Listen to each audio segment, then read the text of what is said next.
Hello and welcome to another episode of the Sporticos Football Stories podcast. Today we have the pleasure of hearing from Jim Daly, a stand-up comedian, presenter and the founder of FYP, a Crystal Palace podcast. We get into the fan culture at Selhurst Park, our shared love of Gazzetta Football Italia, Roy Hodgson and much more. So sit back, relax and enjoy our chat with the one and only Jim Daly. Hi, Jim. Thanks so much for coming on today. How are you? Thanks for having me. Yes, not too bad at all. Thank you. Yes, I'm doing all right. One of the number one topics that we like to go over on our podcast is the football fan experience at particular clubs. And the best way to start with that, I guess, would be your Crystal Palace origin story. So would you mind, first of all, telling me a little bit about how you fell in love with the game, with the club, all that jazz? Well, my origin story is, I'd imagine, pretty similar to most people's in that I was given zero choice by my father when I was about 6 or 5 or just getting into actually I was a bit of a late bloomer in football. Actually, my dad's been a Palace fan since 1954, I think, so a long time. Seen a lot of things happen at Palace, and he took me to my first game in 1992, so I would have been 7 actually at that point. But actually, I was slight late bloomer. I didn't really get into sort of playing football till about 9 or 10, mainly because my younger brother started playing football then, and he was very good at football, which was really annoying. So I thought, well, I'm not going to let him have all the glory. So I started playing as well. But the couple of years later, the 1994 World Cup was in America, was the time I actually genuinely started to fall in love with football. That was the first time I really remember just being awash with all the joy and it was USA, so it was glitz and glamour, and I really fell in love with the Italian national team and Roberto Baggio. So I spent a few years being obsessed with Italian football, but my Palace story, sorry to go off on a tangent, started with my dad in the early 90s, and I had absolutely zero choice. In fact, he sort of sat me down when I was about 6 or 7 and said, you've got 2 choices. You can support Palace or you can get the hell out of my house. And it was a tough decision. But you know, the mean streets of Edenbridge, Kent, were a bit too spicy for a 7-year-old. So I chose Palace. So that was it. I had no choice really. Much like many people, I think it's sort of handed down to you. And yeah, but I'm glad my dad could have been a Tottenham fan because his dad was a Tottenham fan. And he took him to Tottenham versus Palace in his first game. My dad actually decided the red and blue kit was nicer than the white kit, so I actually went to Palace. So I could have been, I could be a Spurs fan right now. I don't know if that's actually better or worse, but Palace it was for me because of my dad. And I still watch Palace with my dad now. We have season tickets together in the main stand, so it's nice we've shared this whole sort of journey together. Oh, wow. How old is your dad now? He is 76. Oh, wow. Still going strong. Okay, well, you're right to say that a lot of people's origin stories are similar to that. Not always the case, especially when we speak to more international fans. But yeah, it's a common one. But it's funny that you mentioned the USA World Cup because I was 4 when that happened. So it wasn't like my first World Cup that was happening live that I fell in love with. That would have been more 98 and probably Euro 96, actually. But that World Cup actually is probably the oldest tournament that I really, really gravitated to because I had a VHS of all the goals of USA 94. Oh, I might have done as well. Yeah. It's one of my oldest memories is watching that. I remember Lordad Lechkov from Bulgaria. I was obsessed with him. And Stoichkov. I think they went quite far. They got to like the semis maybe or the quarters. So. Yeah. And I vividly remember I think it was it Italy-Brazil final with Dunga? Yeah. I'm with you. That was a huge terrible final. But yeah, and then I fell in love with Baggio because he single-handedly took Italy to the final, and his whole story as well with the national team is very interesting as well, and the sort of the highs and lows of that. But there was something about him. I'm so obsessed with Baggio. I've actually got on my desk.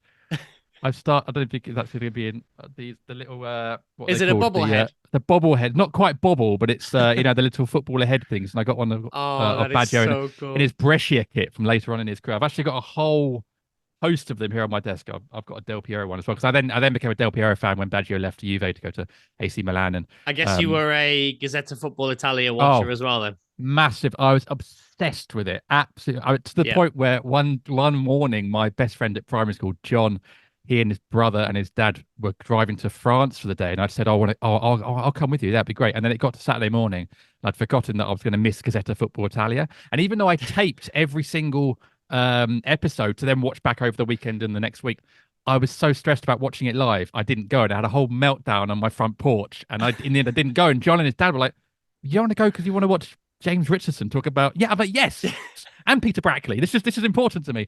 And I never went to France that day, so but I'm sure I got to watch Del Piero smash a few in instead. God, it's so crazy how different the fan experience is now because, like, you missed a great day trip or longer to France to watch a pre-taped highlight show. It's not even like a live No. match or anything.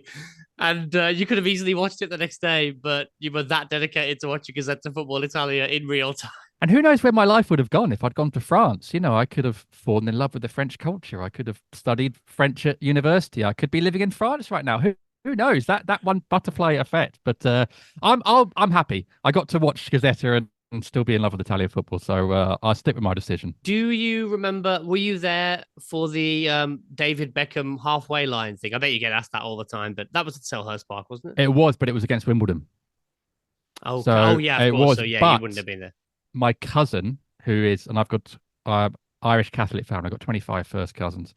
And one of them, Maliki, is a big Wimbledon fan. He and his two brothers and two sisters and dad, they're all now they're AFC fans, but they were back then, they were Wimbledon fans. And he was at that game, but he missed the goal because that goal was the last kick of the game. They were already like 2-0 up or something, and it was the last, and hence why you would attempt that, last kick of the game, winning easily.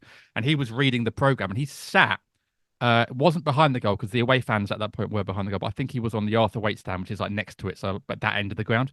And he was reading his program, and all he heard was an "oh, wow," and everyone behind him, even though the Wimbledon fans, were going, "Oh my god, what a goal!" And he looks up, it's like, "What?" And they're like, "Beckham's just scored on the halfway line," and he was reading about the reserves' latest match or whatever it was. Oh my god! I mean, that is bad. Being there and missing it, that's pretty bad. Yeah, that is tough. I mean, it's bad enough when you miss like a historic moment like that when you go to get a beer or go to the toilet just before halftime or you leave to beat the traffic or whatever. But he was literally there in front of it. He could have just moved his head a few degrees and he would have. But having said that, I've done similar. I was at Selhurst once when we played Portsmouth in about 2002, and Dougie Friedman was our striker, now our director of football. And he scored an amazing goal where he took it from maybe halfway inside his own half, dribbled past a few players, and then in the box, there's an amazing sort of chop onto his left foot, beat two men and curled it in the top corner. But we just had our new Jumbotron installed, and I was down the other end of the Homestale. And so I was watching it on the Jumbotron, and I couldn't, because I was so like amazed by this new technology, and also the goal was so good, I couldn't take my eyes off it. So I watched the whole goal on the Jumbotron, even though, again, if I'd lowered my head by a few degrees, I'd have watched it live. Then I could have watched the replay on the Jumbotron. So I actually missed one of Friedman's greatest ever goals because I was just taken in by the fact that Palace had this new technology. So that's one. It's not quite as bad as Beckham's, but it's similar. So you've been knocking around Selhurst Park since the 90s. Selhurst Park, for the rest of us, the neutrals, has a special reputation, I think, as being, one of the better grounds in the country, I think, especially in the Premier League. What would you say makes the atmosphere so special at Selhurst Park right now? And has it always been like that, or has it changed over the years? My memory from the 90s is we were a very different club. We were a yo-yo team. So I think there was certainly more to get behind in terms of you're either fighting promotion or relegation. So there's more of a sort of anxiety and tenseness in the ground, which I think often does lead to better atmospheres sometimes because there's something to cheer for. And we went to administration twice in the 90s and then 2000s. And certainly in the 90s, we became very close to going out of business. We had a whole season with no money and administration, and that actually was one of my favorite seasons because there was a real collectiveness with the fans and the team, and it felt like we really could cheer them on, and every single point was vital. We actually stayed up that season, and then we got bought out. But since the mid 2000s, the Homestyle Fanatics, who are sort of a European ultras group behind the goal, took it on themselves to improve the atmosphere, and they've done a lot of really good stuff actually in terms of the tifo displays and the banners and a sort of ripple effect that when they are chanting, it does go around the ground. I wouldn't say I think in pockets we have the best atmosphere, certainly behind that goal. Where I sit with my dad is the main stand, which is sort of known as the old fogies stand, it is. And so it's maybe not quite as raucous there. There was a group in the Arthur Waite, which is the stand the other side of us, the stand where the TV cameras are, that's near the Homestyle. They tried to get a little thing going with the Homestyle once, and it kind of worked. So there is a sort of desire there to get it done. I do think that all grounds like Selhurst, which are these sort of old, square, boxy style grounds where you're quite close to the pitch, I think do make for better atmospheres because just the design of them means that you're closer to the action. So it's kind of easier to sort of get involved. Unfortunately, although they are beautiful stadiums, the newer bowl-shaped ones, I think, do people take people away from the action a little bit. I'm thinking about sort of Southampton, St Mary's, those kind of grounds. Even the Emirates when it first started, although the fans there have made a real conscious effort in the last year or so to improve it. And actually, obviously we got hammered because we always get hammered at the Emirates, but I went to the 5-0 recently, and the Arsenal fans were a lot better. But I think if you're a team outside the top 6 or 7, a team like Palace, you're nearly, and we're in a weird situation where we've been an established, in quote marks, Premier League team now for probably 8 or 9 years, with little to really play for. A few relegation scraps, but nothing really, no European football. I do think that sanitizes the atmosphere a little bit because you're turning up not too stressed. And in fact, the year before last, when we had Vieira, or his first season 3 years ago, it's the most relaxed I've ever been at Selhurst. I never went to a game thinking we'd get hammered. We never did. If we went behind, we normally came back. We finished mid-table, had a cup run to the semis. It was great. When you're a team that's, and I'm thinking about the teams that may go up and down now, more like Norwich and Burnley and teams like that, there's always something to fight for. So I think that actually gives you a bit more of a impetus to have an atmosphere. But I would say the Homesdale Fanatics have done a lot. And they do sometimes rub people up the wrong way. And there currently is a bit of a sort of politics between them and the club going on. But I think they have fueled or sparked a fuel inside of a lot of maybe older fans like me who, when I was a kid, I sat in the Homesdale and I wanted to chant. And I remember I left my dad. He had a season ticket with his mate Leonard in the family stands. And midway through the season, I moved to the Homesdale because I could hear the sweary, naughty chants. And I was like, I want to be involved in that. And I was 16, 17. But as you get older, that energy dissipates. You have kids, that energy flows out of you. And by the time you got to Selhurst at 3 o'clock on a Saturday, you got nothing left.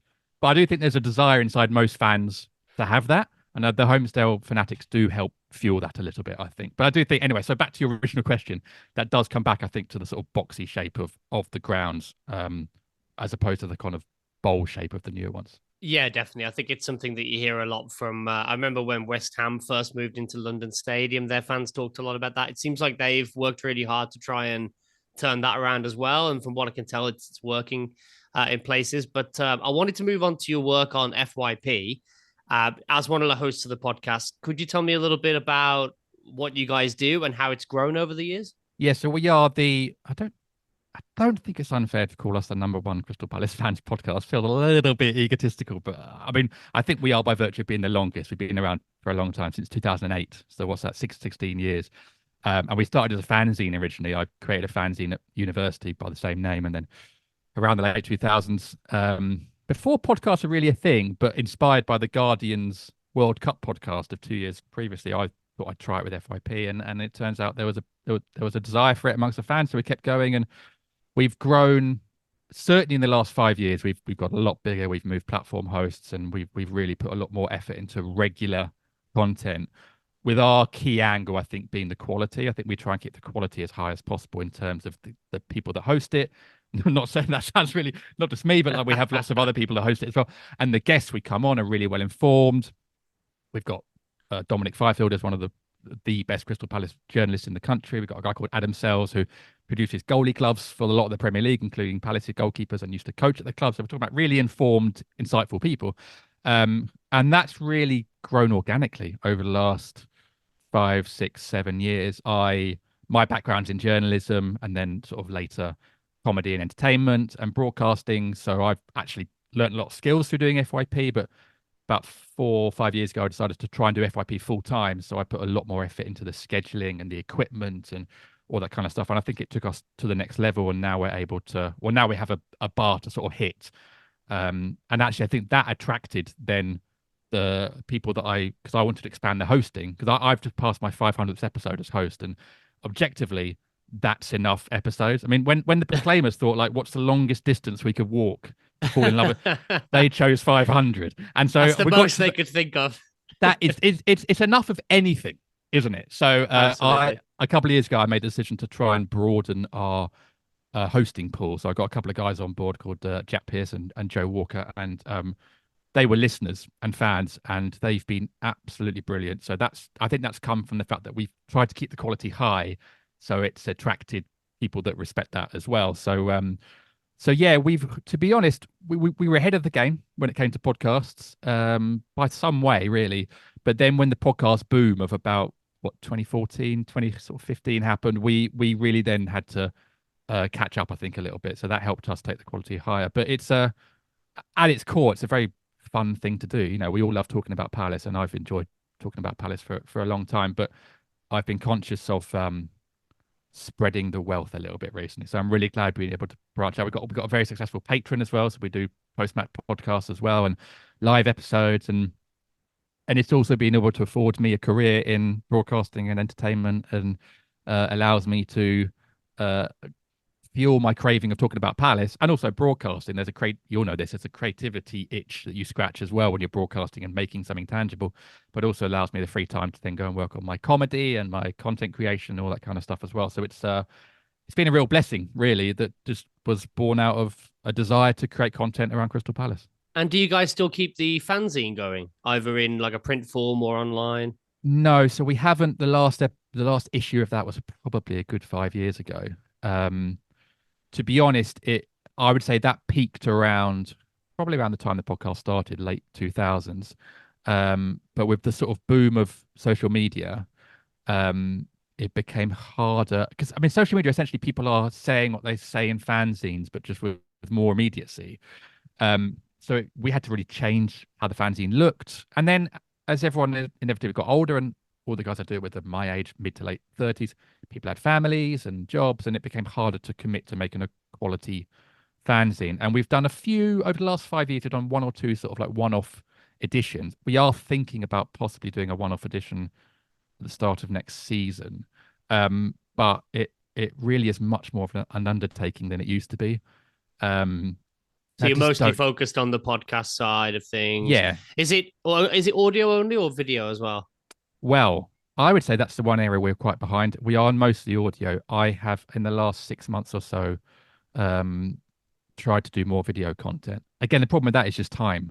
And one of my other job strands of sort of social media, I do a lot of that for other people and other brands, but and FYP could benefit from that big time. And when we have guests on, so we interviewed Roy Hodgson before November and Neil Warnock in January, and I made sure those were recorded, and I've been working on doing cut downs for that. But mostly we are audio. I probably need to do some sort of survey where I'd sort of ask our listeners, is there a desire for video? We actually did, to be fair, at the weekend for our patrons, we did our first post-match video podcast. So we break our post-match into two. We do a really quick 25-minute immediate one outside the ground, zero analysis, all emotion, and we try and put that up as much as quick as possible. And then we do one the next day with Adam, which is more analytical and sort of less emotional. I recorded that first one on Saturday because I bought some better clip-on mics and a bit more equipment. And actually the feedback was really good. So we're going to look to try and do that more often. But I would say that we are slightly behind on that. I think there are other podcasts of other clubs that, you know, the Anfield Wrap for Liverpool, for example, does that very, very well in terms of their sort of video versus audio content. But there's definitely plans to improve that. But again, it's just time. And you mentioned your career in comedy. How not many football podcast hosts are also professional comedians. So how does that tie into the podcast? Do you think the experience that you get from doing that benefits you as a podcaster, as a broadcaster? How do the two things sort of intermingle? I think so. I mean, I'm sort of self-taught in both, really. I did a comedy course 12 years ago, but that's like a sort of 6 weeks. I actually met my wife on that course, weirdly, which is a good origin story there. People never expect that one. I think that's something I've never heard, actually. I've never heard someone say, oh, you know, how did you meet your partner on a comedy So we course? were very vulnerable with each other early days. We heard a lot of interesting things before we'd even gone on a date. But yeah, but with the podcast, I'm pretty much self-taught. And to be honest, I think in terms of the sort of confidence of hosting, and I do a lot of MC work as well, I think the comedy has 100% helped that with that. Also, just the idea of, and this is my kind of ethos of broadcasting, it's the kind of let it go kind of theory and sort of go with the flow, that if things go wrong in a comedy setting, you just have to go with it. And I think it's true with podcasting as well. And I've definitely relaxed in that kind of instance as well. And I think I've become a better host for it. But it's all just practice. I think broadcasting, performing, comedy, anything creative, writing it's all just practice. And I've obviously had for 15 years and 500 episodes of practice, and I've done close to 1,000 gigs as well. So it's all just. But I also do think at the end of the day, I think I like the sound of my own voice, which I'm sure your listeners are probably getting right now as well. So I think, doing comedy and podcasting is another vehicle for that as well. But it's funny, those two journeys have been pretty much intertwined since I started doing both. I think it's a good thing. I don't think it would be too good an idea to go into a broadcasting or podcasting career if you don't like talking. But I guess it's something that we all struggle with because on top of this podcast, I also do a podcast with my best friend about Warsaw, our team. And whenever I watch it back, because we do that in video, it's so you have this horrible feeling of like, God, I'm talking way too much and I'm not letting him speak. And you just feel like, oh, shut up, stop talking so much. Do you ever have that problem? I guess you probably don't do a lot of editing nowadays, or maybe you do, but when you've been editing your own stuff, how hard is that to grapple with that sort of, am I talking too much, too little? Am I talking in the wrong way? Do you have that kind of anxiety with it that a lot of people do? Not anymore. I think I did at the start. And if I went back to listen to our first few episodes, in fact, our first 50 or so, I've been lost to the ether. We used to upload them to SoundCloud back in the day, and they've gone. But I think if I listen now, I would certainly hear a sort of an anxiousness. And I remember being very anxious and very nervous, not necessarily about what I'm saying or how much I'm talking, but just I used to find getting the words out difficult sometimes. And now I don't have that. And maybe it's just from doing performing for so long. Repetition. I actually watched back our video episode at the weekend and thought how good all three of us were. I'm not, but also the experiences of doing this means I think I do know when to stop talking and when not to. And hosting the podcast, so the midweek pod with the three of us, one person will always anchor it. It's a different role to being a panelist, I think. And obviously right now I'm a panelist on yours and I'm able to sort of talk freely. When I'm hosting my episodes, I do make sure that I keep my chat to a minimum and I let them talk, and actually I sort of react to what they're saying and obviously set them up with my script rather than just talking. And I'm happy doing both, but really I think it's just come from experience. And also, if people are listening to your podcast and reacting favorably, then you must be doing something right. If you're getting hundreds of comments each week saying stop talking, you're talking too much, etc., then fine, you take that feedback on board and maybe you change the way you deliver it. But if people are enjoying the podcast, then you're doing something right. And so essentially the amount you're talking, what you're saying is probably about right. That is a good point. To get back to the fan base, we talked about the positives of it.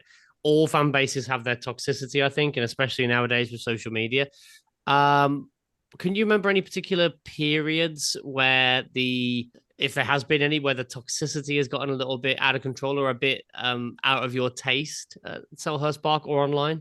At the ground, no. To be honest, there's been, I've probably seen 1,000 Palace games down here. A friend of mine actually linked me to an app recently. I can't remember what it's called, where you can put in every game you've seen ever. And he said he did 2 hours. I can't remember what it's called. It's called Memento or something. I see it on Twitter. I see people screenshot their things of that. And you can put a photo and you're at that game and stuff. And you can go all the way down to non-league. And I do go and watch my non-league team, Cheshire United, who are on the cusp of promotion to National League South at the moment.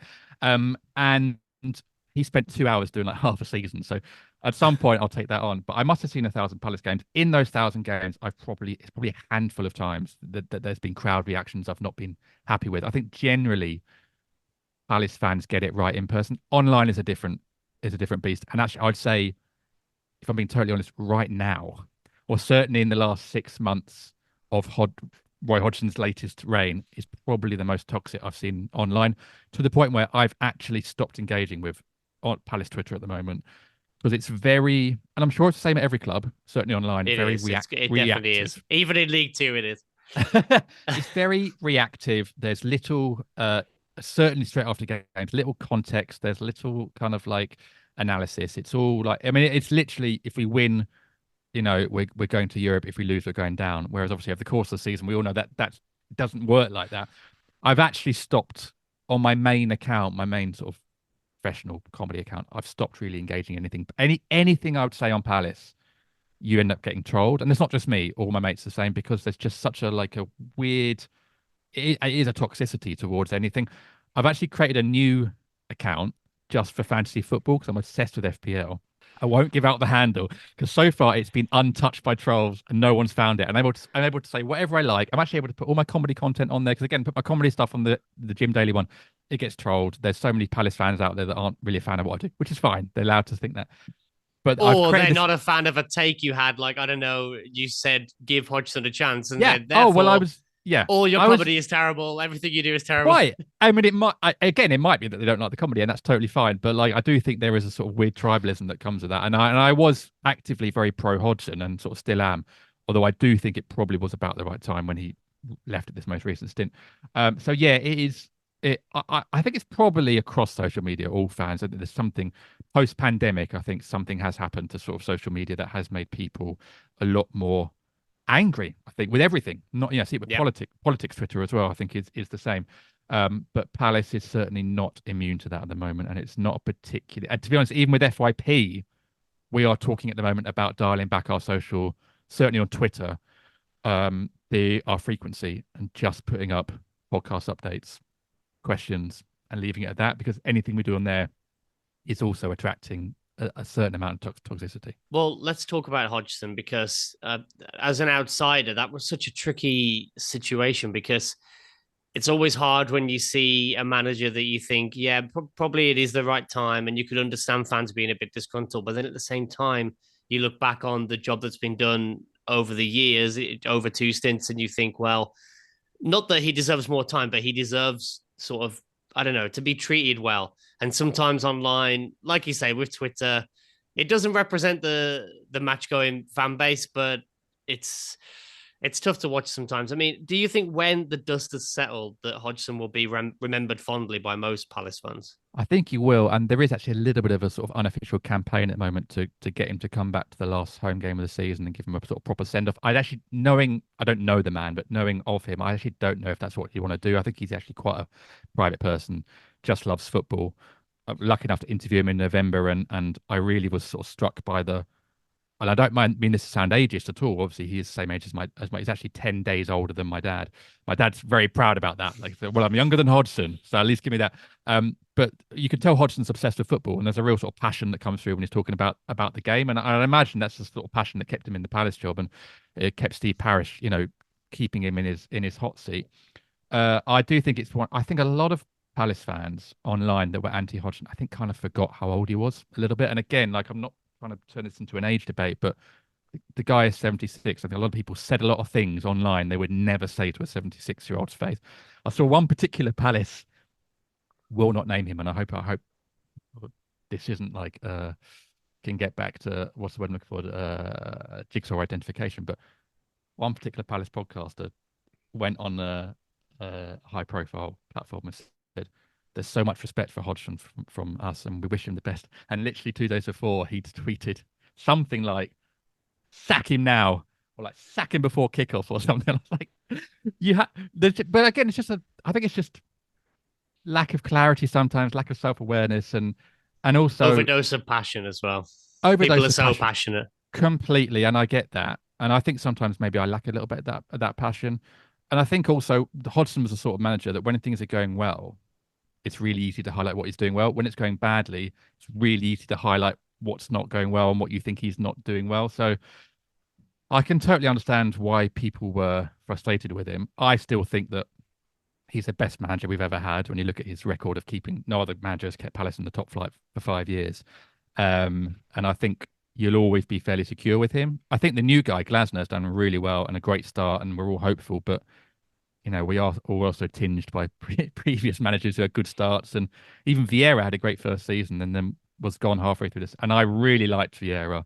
And again, I got to interview him once, and look, he was incredibly impressive, charismatic to the hilt, and just a lovely bloke. And I really wanted him to do well.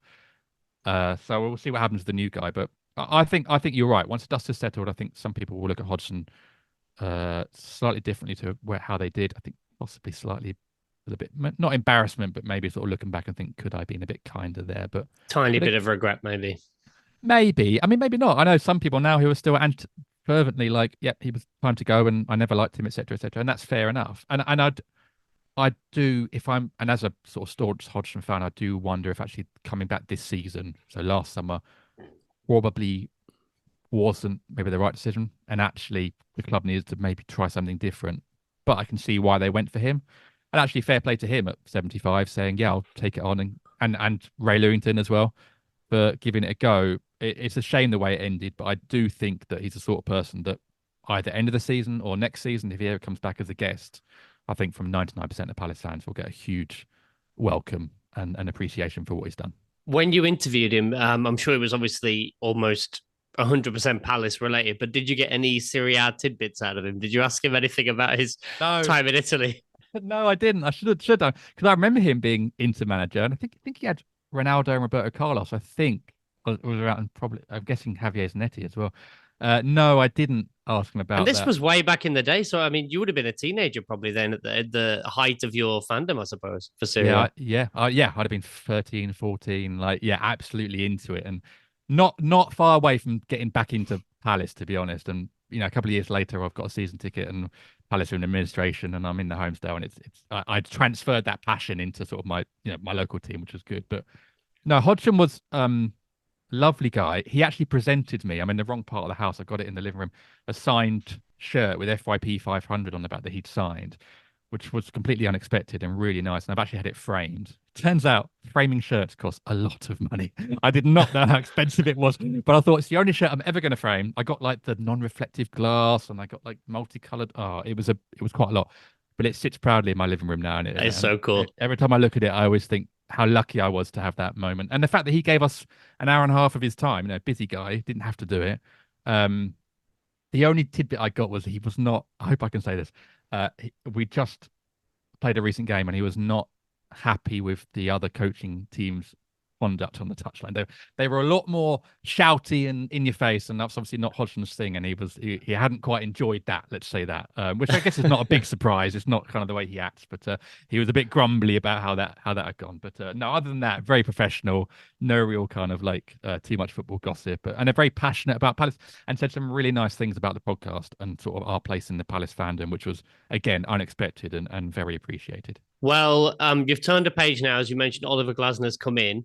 So, I guess to wrap up, what is if you did a sort of temperature test online and in the ground, how optimistic is the fan base about the rest of this season? And I guess what would represent a good end to the campaign? I mean, what could you hope happens in these final 10 games? I think we have to be aiming for survival. I think we will. I think it's one of those seasons where the bottom two teams are so bad that it leaves one spot, and even that I think will be quite a low average score compared to previous seasons.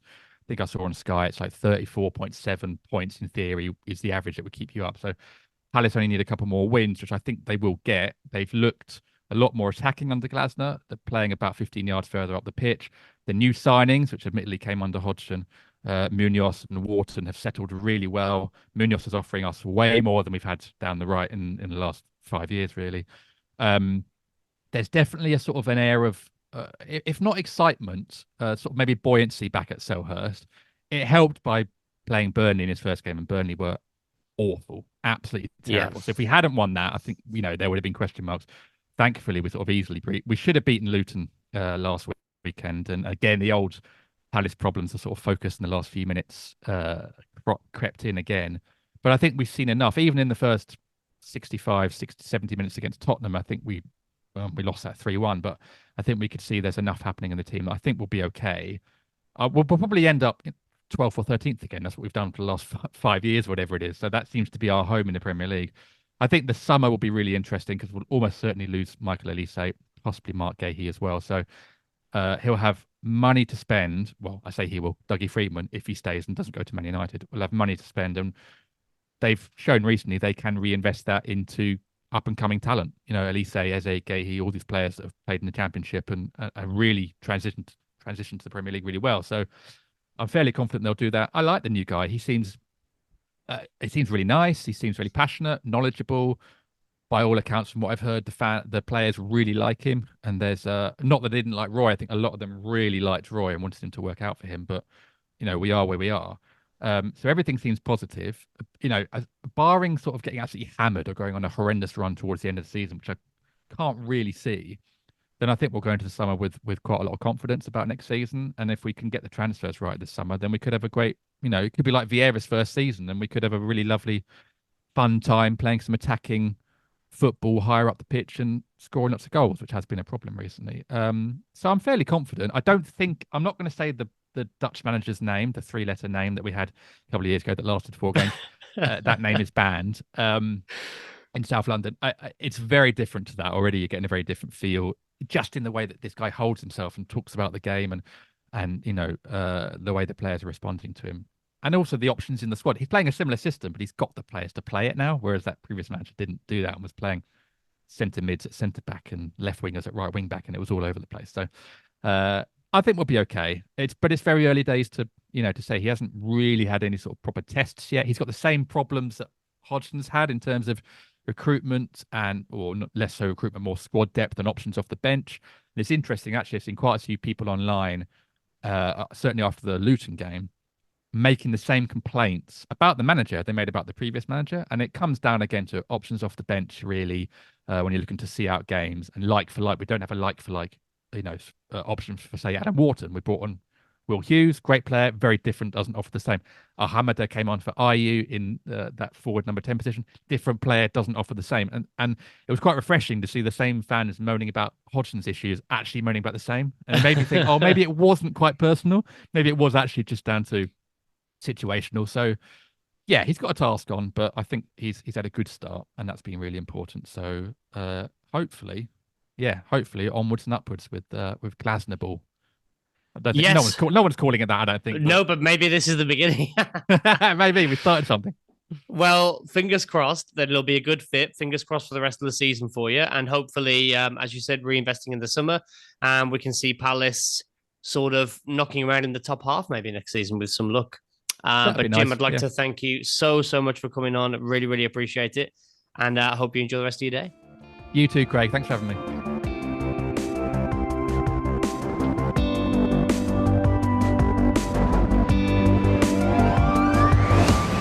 Thanks so much for listening to this episode of Football Stories. It was such an absolute treat talking to Jim. We can't wait to bring you more chats with fans from across the footballing landscape, from commentators to fan group leaders and much more. If you've enjoyed this episode, please consider subscribing. If you really liked it, please give us a 5-star review wherever you get your podcasts. That will help us out so much. Thanks again. Catch you next time on the Sporticos Football Stories podcast.